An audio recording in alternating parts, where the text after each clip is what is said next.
Ito nga ang naging reaksyon ni Anthony Edwards matapos silang matalo sa Game 5 at matapos na rin ang season sa kamay ng Mavs.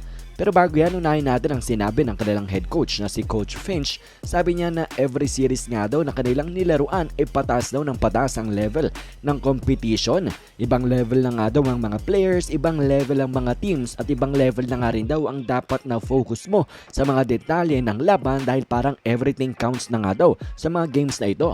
Pero sabi niya super proud pa nga rin daw siya sa kanyang mga players sa kanilang naging season ngayon na talaga naman daw na madami silang magandang ginawa na pwede nilang dalhin to transition next season.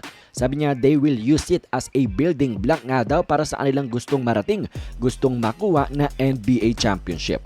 Sabi niya rin ang physicality nga daw ng mga Dallas players ng Dallas defense ay talaga naman daw na nakaapekto sa kanilang opensa at talagang hindi nga daw nila nagawa ang kanilang mga gustong gawin talaga.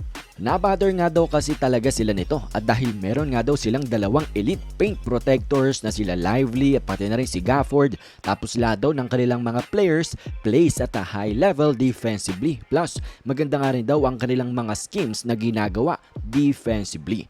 At ito namang si Rudy Gobert, kanyang sinabi ng pinaka naging problema nga daw nila sa serye na ito ay yung naging first 2 games nila sa kanilang bahay na naipatalo nga nila kung saan mga naging close games nga daw ito. And then matapos nun nahirapan na nga daw silang makabalik sa series na ito. Bagit niya pa na hindi man daw nila gustong naging ending ng kanilang naging season pero may mga positibo pa nga rin daw sila na makukuha dito at may mga bagay pa nga rin daw sila na pwedeng iga-excite heading sa next season. At pangako niya rin na we will be right back. We will be right back nga daw ayon kay Rudy Gobert at sabi niya rin na mas magiging better pa nga daw sila para nga sa next year.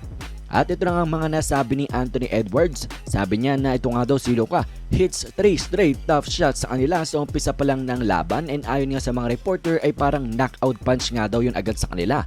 Sabi nga ni Edwards wala na nga daw silang magagawa doon. There's nothing we can do about it nga raw.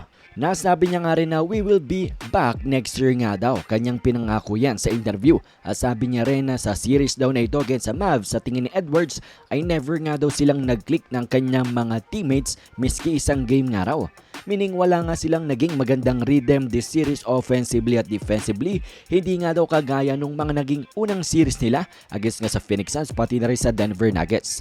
Sabi niya na this series nga daw ay ang isa sa mga problema nila ay ang kanilang 3-point shooting. Nang dahil hindi nga daw sila makashoot and as a result ay yung depensa daw ng Dallas Mavericks ay nag-shrink sa kanila. Mas sumikip pa yung the paint kaya mas lalong nahirapan ang kanilang offense. At siya nga rin daw ay talagang nahihirapan. But once again ay sinabi ni Anthony Edwards, we will be back next year. We will be ready nga daw and we will be alright ayon kay Ant-Man. At lalo na nga daw kasi halos first time lang ng marami sa kanila sa ganitong klaseng stage. At yan nga mga nasabi ni Edwards matapos nga nilang matalo sa Dallas this Game 5 at matapos ang season.